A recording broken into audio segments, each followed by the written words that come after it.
Vamos a continuar, mis hermanos, el estudio que estamos viendo. Recuerden que estamos en la persona de Cristo, ¿sí? Y estamos viendo, ya vimos los nombres y sus títulos, ya vimos una persona, dos naturalezas, y ahora estamos viendo los estados de Cristo, ¿sí? El miércoles pasado, mis hermanos, vimos lo que fue el estado de humillación de Jesús. Y hoy, mis hermanos, vamos a ver el estado de exaltación, ¿sí? La que sigue, mi hermana, por favor.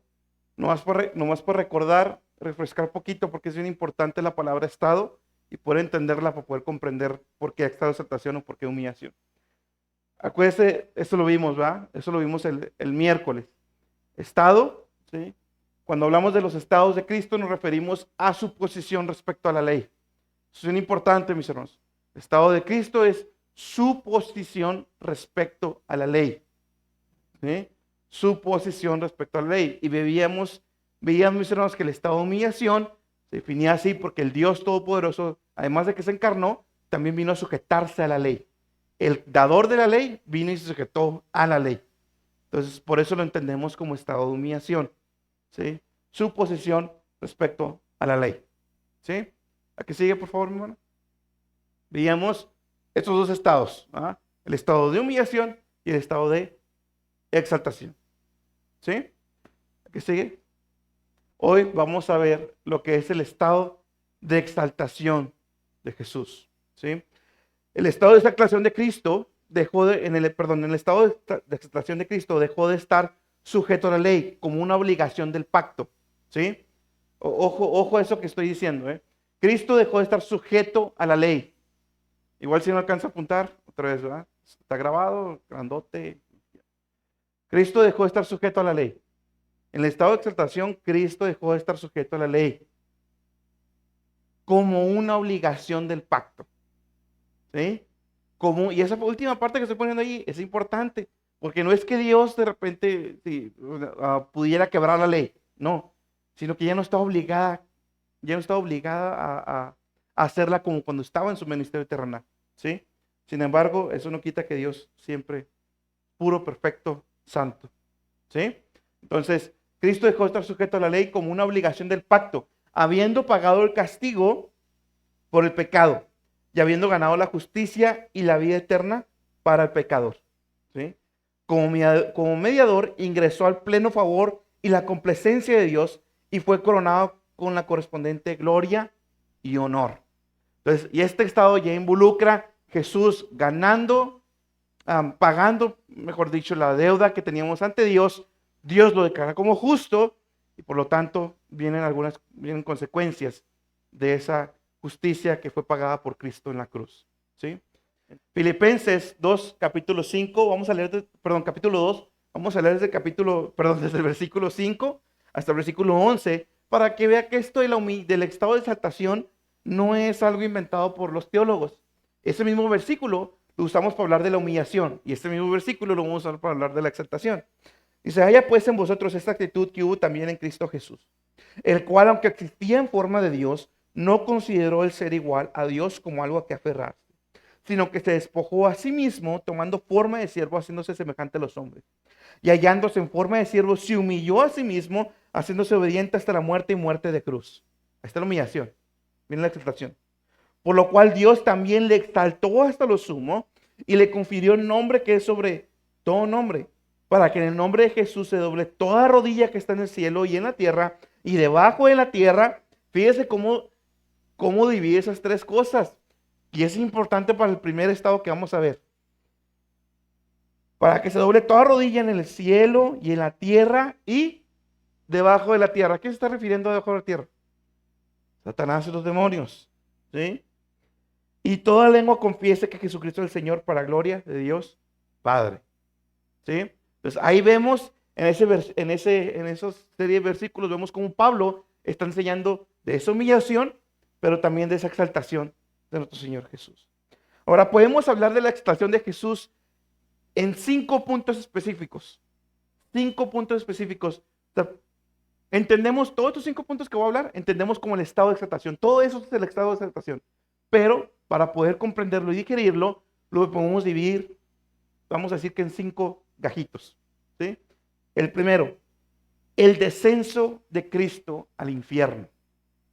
Ahora, tengo que decir, mis hermanos, que hablar de esta creencia, doctrina, ¿sí? No lo podemos hacer, nadie lo puede hacer, de hecho, de una manera absolutista, ¿sí? ¿Por qué? Porque sigue habiendo mucho debate en todos los textos que involucran lo que es el descenso de Cristo al infierno. Algunos sí creen, pero no creen una cosa. O sea, algunos como que sí creen uno, pero la otra no, están como que a medias. Algunos no lo creen, algunos sí lo creen totalmente. Entonces, conforme yo vaya explicándolo, les voy a decir, esto creen otros, pero esto creemos nosotros. Esto creen otros, pero esto creemos nosotros. ¿Sí? Y con versículos, obviamente. Y otra vez, mis hermanos, no vamos a saber con certeza qué es exactamente hasta que estemos allá con Él. Allá le preguntamos cómo fue realmente. Esto es lo que interpretamos nosotros como iglesia, esto es lo que creemos nosotros como iglesia. ¿Sí? Entonces, este estado, como le decía, es uno que ha generado diferentes opiniones y creencias. Primero, el descenso de Cristo lo encontramos en el credo de los apóstoles. ¿Que sigue, por favor? Eso es un credo que después vamos a ver, ¿sí? Ya cuando terminemos el estudio. Pero este credo, mis hermanos, data por ahí del 300 después de Cristo. O sea, es un credo no muy antiguo a Cristo, ¿sí? No muy antiguo en la iglesia primitiva. Entonces, y también se le llama símbolo apostólico, ¿sí? Este credo, mis hermanos, yo puse ahí nomás parte del credo, dice, fue crucificado, hablando de Cristo, muerto y sepultado. Descendió a los infiernos, al tercer día resucitó entre los muertos, subió al cielo y está sentado a la diestra de Dios Padre Todopoderoso, y desde ahí vendrá al fin del mundo a juzgar a los vivos y a los muertos. Recuerde que los credos servían en ese tiempo de la iglesia para atacar las herejías que venían en contra de la iglesia. Y una gran herejía que venía en ese tiempo era la divinidad de Jesús. ¿Sí? Cuestionaba mucho si Jesús era Dios mismo encarnado. Entonces, para eso servían los credos. Y ese credo salió en el año, por ahí del año 300 después de Cristo. Y desde ahí vemos a los primeros cristianos registrando que Jesús descendió a los infiernos. Antes de entrar en materia, es importante definir algunas palabras claves para poder entender esto del descenso de los infiernos de Jesús. Primero, el que sigue, por favor, mi hermana. Hay tres palabras importantes, mis hermanos. Ahí la que están viendo es Seol, Hades e infierno. ¿Sí? Y así nos ponemos muy profundos. Tajena también. Seol. La palabra Seol. Esa palabra, mis hermanos, en el Antiguo Testamento se refería o significaba el lugar de los muertos o el lugar de las almas difuntas. Esa palabra viene del Antiguo Testamento. ¿Sí? Esa palabra viene del Antiguo Testamento. La palabra Seol. En el original, el hebreo, creo que tiene una H en medio o algo así. ¿Sí? Pero esa palabra significa lugar de los muertos o lugar de las almas difuntas. ¿Sí? ¿Estamos claros ahí?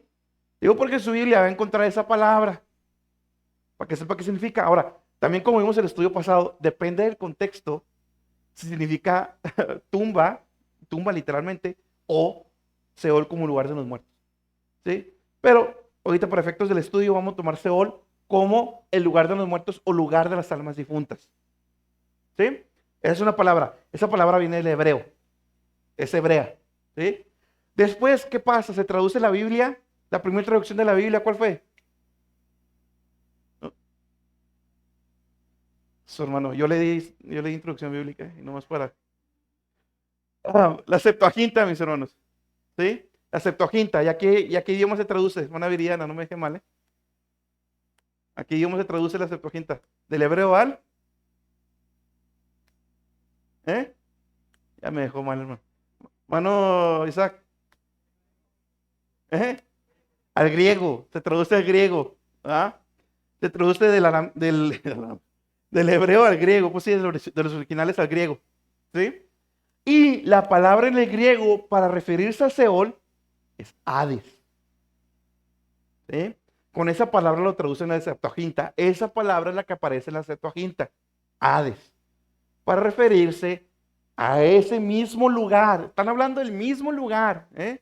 No están cambiando de lugar, están hablando de lo mismo, ¿sí? Igual en sus Biblias, creo que la 60 usa esa palabra, Hades, en algunos versículos, ¿sí? Pero está refiriéndose a lo mismo. La otra palabra es infierno. ¿Que sigue, por favor? Es infierno. Esa palabra se usa en el Nuevo Testamento, ¿sí? Para referirse al Hades o para referirse también al Gehenna. También usada para referirse al infierno. Entonces, en resumidas cuentas, Seol, Hades, infierno y Gehenna es lo mismo. Se refieren a lo mismo, al mismo lugar. Cuando usted lo lee en la Biblia, se están refiriendo al mismo lugar, ¿sí? Gehenna se usó como sinónimo del infierno porque Gehenna era como un basurero donde quemaban a los delincuentes, si no me equivoco. Gente que en Roma pues, simplemente los quemaba y los aventaba, ¿sí? Era un basurero de eso, ¿sí? Entonces, Seol, Hades, infierno. Infierno también viene del griego, bueno, del latín, pero que viene del Hades. Pero es lo mismo, ¿sí? Seol, Hades, infierno y Gehenna es lo mismo, ¿sí? La Biblia siempre describe a estos cuatro como un lugar temporal, ¿sí? Como un lugar temporal donde las almas no creyentes están sufriendo el castigo. Están sufriendo, ¿sí? Pero siempre lo pone como un lugar temporal. Y es importante, porque vamos a ver la otra palabra también que hay que considerar. La otra es lago de fuego. El lago de fuego ya no es lo mismo. Ya no es lo mismo que Seol, ni que Hades, ni que infierno, ni que Gehenna. Ya es otra cosa. ¿Sí? Cada una de estas palabras se refiere a un lugar temporal de castigo de los injustos, no creyentes tanto del Antiguo Testamento como del Nuevo Testamento. ¿Sí? Es solo temporal porque esperan el día del juicio o el día del juicio del gran trono blanco, como se conoce. ¿Sí? Donde después de ser condenados serán echados al lago de fuego. Las personas, todos los no creyentes, todas las personas que no han aceptado en Cristo, todas las personas que han sido, a lo mejor aquellos que no escucharon el Evangelio, pero que han sido juzgadas conforme a la ley escrita en su corazón, como dice Pablo, todas esas personas que han sido encontradas culpables van al infierno, al Hades, Seol, que es lo mismo. Y es un lugar temporal, porque están esperando la segunda muerte. ¿Sí?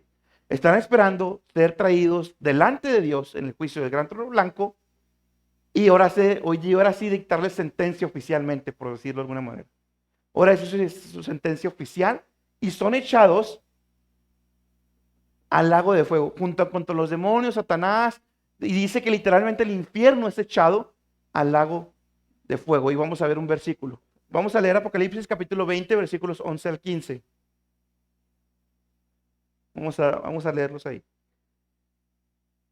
Para que vea dónde viene el nombre del trono blanco, porque a lo mejor aquí me escucharon y uno sabrá Dios qué será eso, ¿ah? Te lo invitó el hermano Germán. Ahí está. Y vi un gran trono blanco en el que estaba sentado sobre él. Perdón, y al que estaba sentado sobre él, delante del cual huyó la tierra y el cielo, y no fue hallado el lugar de ellos. Y vi los muertos grandes y pequeños que estaban delante de Dios, y los libros fueron abiertos, y otro libro fue abierto, el cual es el de la vida. Y fueron juzgados los muertos por las cosas que estaban escritas en los libros, según sus obras. Y el mar dio a los muertos que estaban en él, y la muerte y el infierno dieron los muertos que estaban en ellos. Y fue hecho juicio de cada uno según sus obras. Y el infierno y la muerte fueron lanzados al lago de fuego. Esta es la muerte segunda. El que no fue hallado escrito en el libro de la vida fue lanzado en el lago de fuego. Entonces son dos lugares diferentes. Una cosa es el infierno, otra cosa es el lago de fuego. ¿Sí? Ahora, cabe decir, mis hermanos, que ahorita voy a nombrar cosas que son como más de escatología. Les voy a pedir por favor que si tienen preguntas de eso las vemos al final y que nos ciñamos a las preguntas del tema.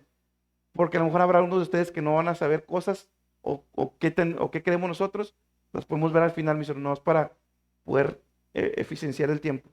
¿Sí? Entonces, vemos que el infierno y el lago de fuego son dos cosas distintas. ¿Sí? La siguiente, por favor. ¿Qué es lo que creemos nosotros? La siguiente. Nosotros creemos que el primer estado de exaltación de Jesús fue en su descenso a los infiernos. Ahora sí que ya sabemos qué es el infierno. Bueno, ese es el lugar temporal. ¿Sí? Nosotros creemos que el primer estado de exaltación de Jesús fue el descenso a los infiernos, proclamando un mensaje de victoria sobre las huestes de Satanás. ¿Sí? Sobre las huestes de Satanás. Ahora, lo que nosotros creemos de la exaltación en el infierno, esta es la primera parte, porque hay una segunda parte. ¿Sí? La primera parte, para poder irlo digiriendo, es que Jesús descendió a los infiernos proclamando un mensaje de victoria. ¿Sí? Sobre Satanás y sus huestes. Ahora, es importante mencionar que la Biblia no hay ningún texto que literalmente use las palabras Jesús descendió al infierno. No hay. ¿Sí? Pero hay textos que lo sugieren. ¿Sí? Hay textos que lo sugieren, que dejan ver eso. Pero no hay un texto que literalmente diga eso. ¿Sí? El descenso de Cristo a los infiernos, perdón. Sin embargo, sí encontramos algunos textos que sugieren lo anterior. Vamos a 1 de Pedro, capítulo 3, versículos 18 y 19. Este es el primer texto que ya hay mucho debate. ¿Sí? Este es el primerito. Dice, porque también Cristo murió por los pecados. ¿Sí? ¿Qué está hablando? De la obra redentora. ¿Verdad? Porque también Cristo murió por los pecados una sola vez, el justo por los injustos, para llevarnos a Dios, muerto en la carne, pero vivificado en el espíritu, el cual también fue y predicó a los espíritus encarcelados. ¿Dónde están los espíritus encarcelados? En el infierno. Ahorita vamos a ver otros versículos para ver eso. ¿Qué creen los católicos? Los católicos creen que en ese descenso Jesús predicó un mensaje de salvación para ver quién de ellos se arrepentía y también lo aceptaba en el infierno. Eso no concuerda con el evangelio. Eso no concuerda con lo que vemos, la revelación del evangelio de Jesús. No concuerda con esa epístola, no concuerda con lo que Dios enseña. Como si fuera una segunda oportunidad lo que Cristo predicó en el infierno. No fue eso. Segunda de Pedro 2:4. Segunda de Pedro 2:4. Ahora, antes de pasar, también hay otros que dicen, bueno, espíritus, ¿cuáles espíritus? Espíritus de personas, espíritus de demonios. Bueno, ahí por la palabra, y ahorita vamos a ver otros versículos, se está refiriendo específicamente, ese mensaje fue dirigido para los espíritus, los demonios. ¿Sí? Y fue un mensaje de victoria, no fue para proclamar el evangelio o salvación. Tenemos 2 de Pedro 2:4. Porque si Dios no perdonó a los ángeles cuando pecaron, sino que los arrojó al infierno, fíjese bien, está hablando de un grupo de ángeles que pecaron y Dios los arrojó al infierno. ¿Sí? Y los entregó a los pozos de tinieblas reservados para el juicio. Entonces, sabemos por otras epístolas, Pablo dice que no tenemos lucha contra carne y sangre, sino contra potestades. Tenemos lucha contra seres espirituales, seres demoníacos. Quiere decir que hay tanto un grupo de demonios que están sueltos, como que hay un grupo que pecó de alguna manera específica y ahorita no me voy a meter en eso, pero hay un grupo de demonios que pecó de una manera específica y fue echado al infierno. Es lo mismo que está diciendo 1 de Pedro capítulo 3, que Jesús fue y predicó a unos espíritus encarcelados. ¿Sí? Entonces ahí vamos haciendo el link. Colosenses capítulo 2, versículo 13 al 15. Y a vosotros, estando muertos en pecados, otra vez fíjese, está hablando de la obra redentora. Y vosotros, estando muertos en pecados y en la circuncisión de vuestra carne, os dio vida juntamente con él, perdonándoos los pecados, todos los pecados, perdón, anulando el acta de los decretos que había contra nosotros, que nos era contraria, quitándola de en medio y clavándola en la cruz. Y despojando los principados y las potestades, los exhibió públicamente, triunfando sobre ellos en la cruz. ¿Sí? Y es muy interesante que la palabra que dice que los exhibió públicamente, esa palabra en el griego, evoca la imagen de un general romano victorioso que hacía desfilar a sus enemigos derrotados en las calles de Roma. La palabra que se usa ahí está haciendo referencia a eso, a cómo celebraban victoria después de la guerra. ¿Sí? Y aquí nos está diciendo Pablo, ¿va?, que Jesús fue y exhibió públicamente un mensaje de victoria. ¿Sobre quién? Despojando a los principales y a las potestades, Satanás y sus demonios. ¿Sí? Entonces, de ahí es que creemos que Cristo fue y publicó su victoria en la cara de ellos, que creyeron que habían derrotado al Hijo de Dios. No lo hicieron, ¿verdad? Cristo ganó la victoria sobre todas las fuerzas de Satanás en la cruz, donde sus esfuerzos para detener el plan divino y la redención fueron frustrados de forma irreversible. Entonces, esa es como que la primera parte de lo que creemos del descenso de Cristo a los infiernos, que fue un descenso en proclamación de victoria ante Satanás y sus huestes. ¿Sí? Pero además de esto, además de que creemos eso, la siguiente, por favor. Además del descenso victorioso, además de la proclamación de victoria de Jesús en el infierno, también creemos que parte de ese descenso victorioso de exaltación fue para llevar por primera vez a todos los justos del Antiguo Testamento que habían muerto, esperando el cumplimiento de la promesa del seno, en el seno de Abraham. Y ahora viene otra palabra importante, ¿va? Seno de Abraham.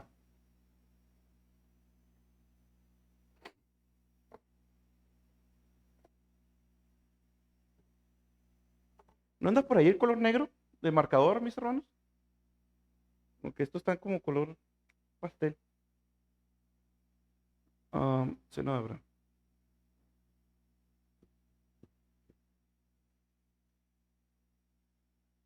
No sé si lo escribí bien. Pero bueno.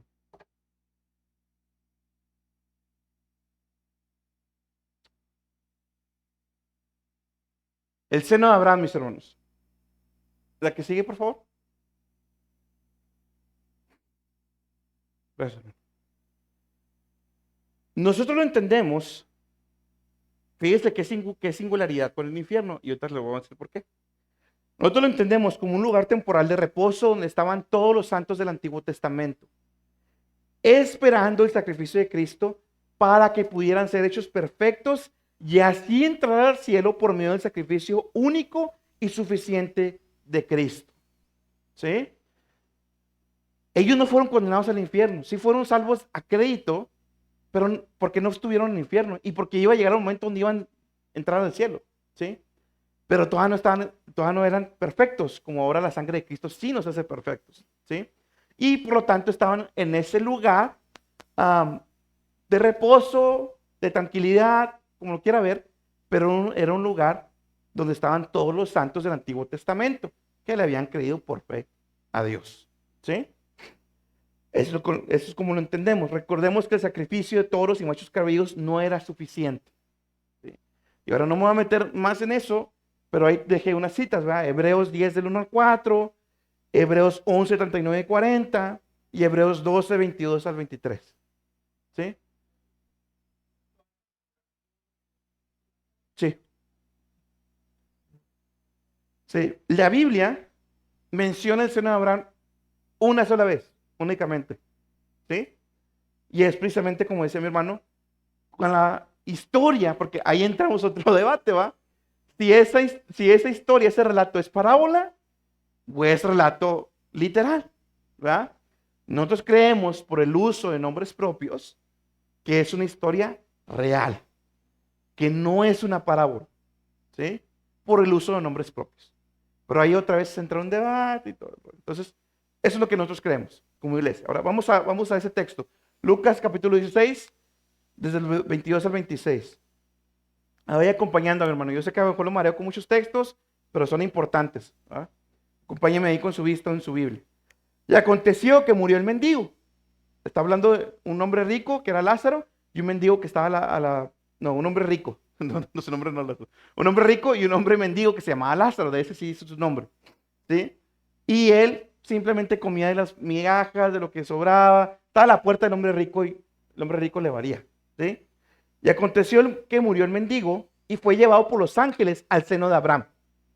Y murió también el rico y fue sepultado. Y en el infierno alzó sus ojos. ¿Quién? El hombre rico. ¿Sí? Estando en los tormentos, y vio a Abraham de lejos y a Lázaro en su seno. O sea, como recostado en su pecho. Entonces él, dando voces, dijo: Padre Abraham, ten misericordia de mí y envía a Lázaro que moje la punta de su dedo en agua y refresque mi lengua, porque soy atormentado en esta llama. Y díjole a Abraham: Hijo, acuérdate que recibiste tus bienes en tu vida, y Lázaro también males. Mas ahora este es consolado aquí y tú atormentado. Y después de esto, y además de todo esto, una grande cima con ese está constituida entre nosotros y vosotros. Los que quisieren pasar de aquí a vosotros no pueden, ni de allá pasar acá. Entonces, ¿qué tenemos? Tenemos un lugar que parece ser, bueno, aquí no está haciendo 90 grados, ¿no? Pero, sí. Tenemos un lugar que por un lado parece ser que el seno de Abraham está aquí y el infierno está acá. ¿Dónde está ese lugar? Algunos dicen que está en las profundidades de la tierra. No sé, no me voy a meter en eso. Simplemente es un lugar donde aquí abajo está el infierno. ¿Sí? Y como dice el relato, ¿verdad? Abraham estaba acá, junto con el mendigo, y el hombre rico estaba acá, y los podía ver. Podía alzar sus ojos y los podía ver. Y es cuando dice Abraham, una grande cima. Cuando es cima con eso, está hablando de un abismo. ¿Sí? Una grande cima nos separa. No pueden pasar ni de aquí para acá, ni de acá para allá. ¿Sí? Entonces, nosotros creemos que en este espacio es el seno de Abraham. ¿Dónde está otra vez? ¿Quién sabe? ¿Verdad? Pero este es el seno de Abraham. Donde estaban en reposo todos los santos del Antiguo Testamento. Ahorita no pasó eso. Pero aquí, mis hermanos, sigue habiendo gente yéndose ahí, tristemente. ¿Sí? Entonces, este lugar, el seno de Abraham, era como también le llamaban ellos, los judíos, ese lugar de reposo. Jesús, cuando dice esta parábola, nos enseña más todavía acerca de ese lugar de reposo que enseñaban los judíos. ¿Sí? Y otra vez, era un lugar temporal donde ellos estaban esperando por la redención, por que Cristo cumpliera el sacrificio.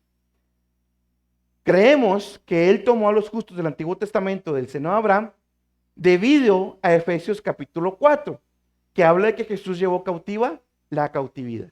Ahora es bien interesante, yo personalmente nunca me he puesto a revisar las otras versiones. Es bien interesante, mis hermanos, que en Efesios capítulo 4, versículo 8 al 10, o a leer la nueva versión internacional, dice, por esto dice, cuando ascendió a lo alto, está hablando de su ascensión, se llevó consigo a los cautivos.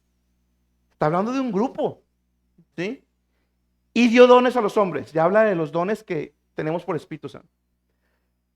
¿Qué quiere decir esto de que ascendió? Sino que también descendió a las regiones más bajas de la tierra. Por eso se cree que el infierno está en las profundidades de la tierra. Pero es una inferencia otra vez.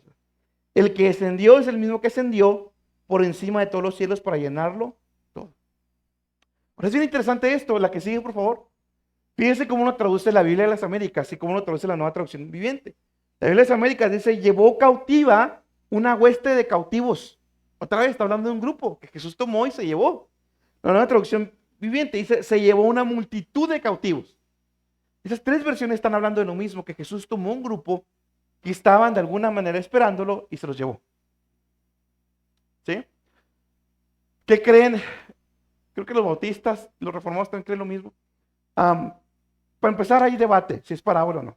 Segundo, decía MacArthur que para efectos de la historia no necesariamente era un lugar físico, o sea, como si el rico hubiera recibido una visión del cielo, ¿sí? Porque ellos creen que no iban al seno de Abraham, sino que iban al cielo directo, los santos del Antiguo Testamento. Es lo que ellos creen. Y que lo que vio el rico lo pudo ver, el hombre rico lo pudo ver, porque fue una especie de visión en el infierno. ¿Sí? Igual, de Efesios capítulo 4 también hay mucho debate. ¿Sí? Por ejemplo, MacArthur también en el capítulo 4, los bautistas dicen, hablando de ese versículo que vamos a leer, dice que ahí, cuando dice que llevó una multitud de cautivos, está hablando de toda la iglesia como visión a futuro. Pero otra vez, está sujeto a interpretación y vamos a entender, vamos a saberlo bien cuando estemos allá. ¿Sí? Otra vez, ¿verdad? Esto no es crítico para la salvación. No es una doctrina esencial. ¿Sí? Por lo tanto, puede que discrepe o no, pero no es una doctrina esencial. Nosotros sí creemos que Jesús llevó, que para empezar sí creemos que estaban ahí, esos santos del Antiguo Testamento, por las citas que puse ahí de Hebreos, lo que acabo de explicar. Sí creemos que Jesús tomó de ahí los que estaban ahí y los llevó al cielo junto con él. Eso es lo que nosotros creemos. Número 2, mis hermanos. Vemos el primer estado de exaltación o la primera etapa fue el descenso de Cristo a los infiernos.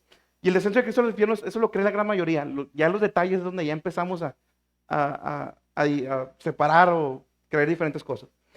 Entonces, lo siguiente, mis hermanos, la siguiente etapa de la exaltación de Jesús, del estado de exaltación, es la resurrección de Cristo. ¿Sí? La que sigue, por favor. Y ahí sí para que vea, o sea, ahí sí para que vea, no es debatible, eso es algo esencial, ¿va? Del Evangelio, la resurrección, y ahí sí la gran mayoría estamos de acuerdo. Entonces, es después del paso de Jesús del infierno que llega la mayor muestra de gloria, cuando Dios hizo temblar la tierra y sacó a su Hijo entre los muertos, para indicar que estaba completamente satisfecho con la obra de su Hijo. ¿Sí? La resurrección es bien importante, mis hermanos, porque es la afirmación del Padre sobre su Hijo, ¿verdad? Es la demostración, vamos a decir, el respaldo de Dios sobre el sacrificio de Jesús, para que todos se dieran cuenta que realmente fue eficaz y suficiente, ¿verdad? La siguiente, por favor. La naturaleza de la resurrección. ¿Por qué es importante analizar la naturaleza de la resurrección? Jesús salió de la tumba con el mismo cuerpo que había sido puesto en la tumba. ¿Sí? ¿En qué sentido? Fíjense. Pero ese cuerpo estaba transformado ya. Estaba glorificado. Su naturaleza humana, tanto cuerpo como alma, fue restaurada a su pureza, fuerza y perfección original, e incluso fue elevado a un nivel superior, porque podía aparecer, desaparecer e incluso comer, a pesar de que ya estaba glorificado. Ahorita vamos a explicar esos términos. El Cristo resucitado estaba glorificado, presagió y anunció del nuevo cuerpo físico que tendremos en la resurrección final, como lo va a explicar Pablo. Entonces, ese cuerpo que Jesús adquiere como la resurrección, cuando Dios Padre lo levanta entre los muertos, ya es un cuerpo diferente. Es el mismo en el sentido que era el mismo cuerpo humano que Jesús tuvo, pero ya fue transformado. Por eso hablamos de la naturaleza de su resurrección. Fue transformado ese cuerpo, fue glorificado. Y es el mismo cuerpo que vamos a tener usted y yo, que nos promete.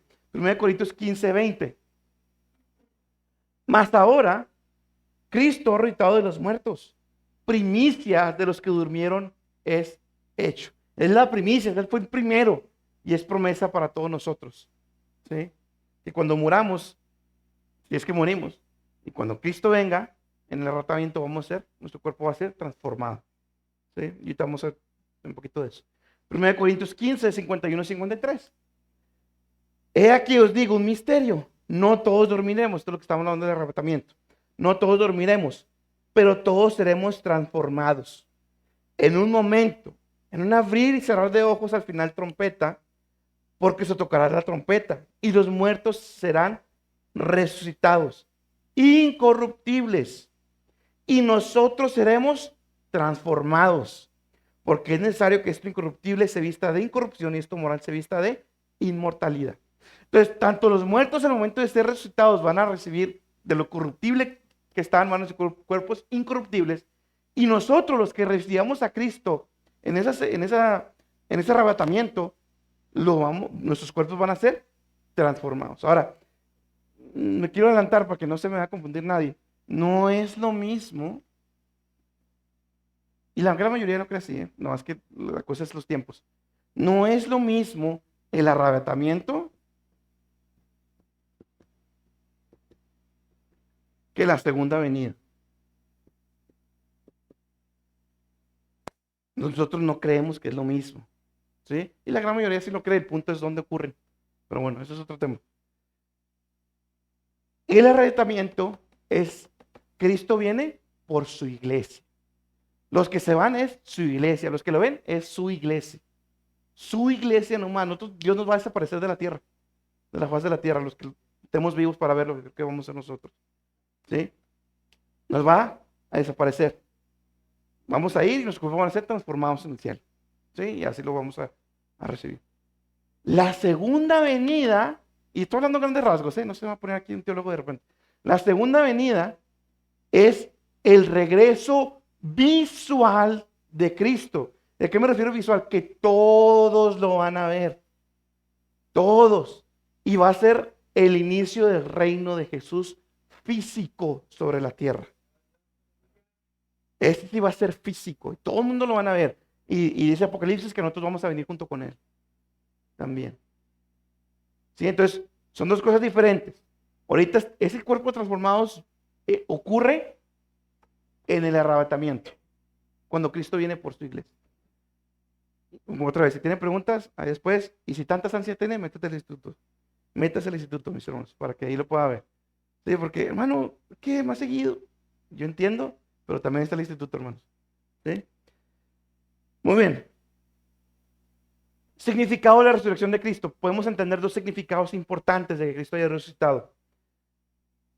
Dios Padre declaró que Cristo había cumplido todas las demandas de la ley como una obligación del pacto. El hecho de que Cristo haya sido resucitado nos dice que Dios Padre lo tuvo por acepto, cumplió todas las demandas de la ley y por lo tanto fue aceptado su sacrificio. ¿Sí? Isaías 53, versículos 10 al 12. Isaías 53 lo agarramos mucho para el sacrificio y lo que pasó y como oveja. Sí, pero si seguimos leyendo, que la gran mayoría no lo lee después, está hablando de la exaltación de Jesús. Está hablando de cómo él iba a recibir recompensa por lo que había hecho. Isaías 53, versículos 10 al 12. Formaba parte del buen plan del Señor aplastarlo. La versión antigua dice quebrantarlo, ¿sí? Y al final está exponiendo lo mismo, que la ira de Dios tenía que escurrir, quebrantar, aplastar a Jesús en la cruz por nuestros pecados y causarle dolor. Sin embargo, cuando su vida sea entregada en ofrenda por el pecado, tendrá muchos descendientes. ¿Cómo iba a tener descendientes si estuviera muerto en la cruz definitivamente? No.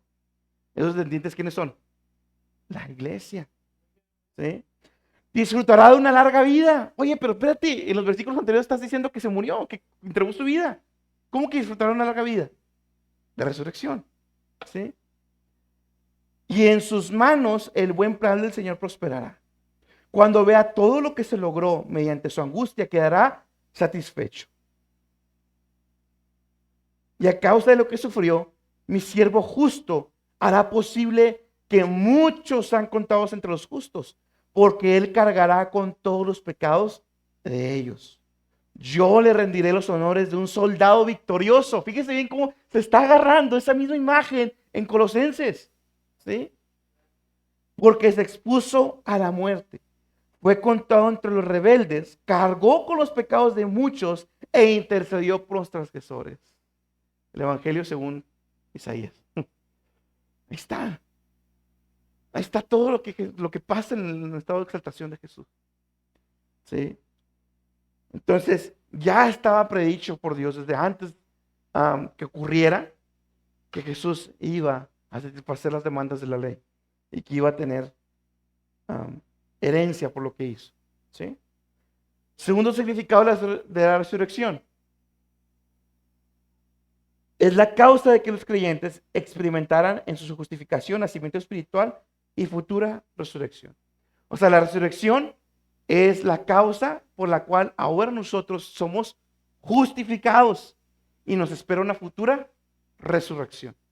Si Cristo no hubiera resucitado, y tenemos todo un capítulo en Corintios donde Pablo habla de las consecuencias de que Jesús no hubiera resucitado, ya lo hemos predicado aquí, esos textos, ¿verdad? Pero la resurrección es muy importante, Romanos 4:25, el cual fue entregado por nuestros delitos y resucitado, ¿para qué? Para nuestra justificación. Su perfecto sacrificio, la paga de nuestro castigo, Él la llevó y ahora nosotros somos justificados por lo que Él hizo en la cruz. ¿Sí? Porque Él se interpuso entre el Padre y nosotros, se puso en medio y dijo, yo pago por Él. Y su pago fue suficiente. Y como ella tomó el castigo, el Padre nos volteó a ver a nosotros y dice, justificado. ¿Por ti? No. Por lo que hizo mi hijo en la cruz. ¿Sí? Romanos capítulo 6, versículos 4 al 5. Porque somos sepultados juntamente con Él a muerte por el bautismo. Ya vimos el miércoles pasado este simbolismo del bautismo y la muerte. ¿Sí? Para que como Cristo resucitó de los muertos para la gloria del Padre, así también nosotros andemos, número uno, en novedad de vida. Porque si fuimos plantados juntamente en Él a semejanza de su muerte, así también lo seremos a la de su resurrección. Hasta aquí este versículo nos está dando otra cosa, además de que nuestro cuerpo, de esa futura resurrección es por Cristo. También nos está diciendo que en consecuencia que Jesús resucitó, nosotros entonces andemos en qué? En novedad de vida. Y otra vez va algo el mismo énfasis que el miércoles pasado. Otra vez. Nos dice la palabra, hey, dices que eres salvo, dices que ya moriste a tu viejo hombre, ok. Entonces, no naturaleza, no hombre. Y aquí dice novedad de vida. Entonces vamos al sermón del monte, va. Yo sé que los deben tener fastidiados con eso. Pero otra vez, el árbol bueno da buenos frutos. El perro ladra y el gato maulla. No hay más. ¿Sí? No somos perfectos. No somos perfectos ni uno de nosotros. Pero sí hay una vida de constante esfuerzo por ser a la imagen de Él.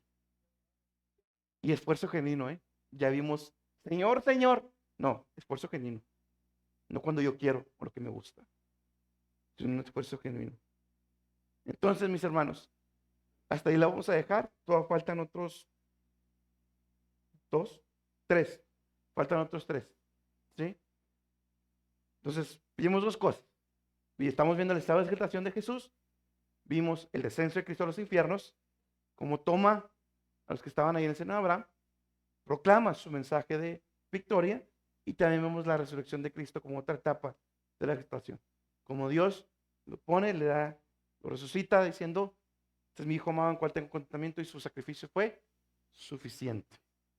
Amén. Y por último, nos debe de llevar a una novedad de vida. ¿Sí? Otra vez, mis hermanos, de nada sirve que se lo aprenda de memoria. De nada me sirve que se lo aprenda de memoria. Porque en el infierno, ahí, en ese abismo, va a haber cristianos también. Bueno, va a haber cristianos también. Señor, Señor, pero ¿nos sabemos la doctrina? Pues sí, pero se vean muy bien. Y luego, oremos, mis hermanos.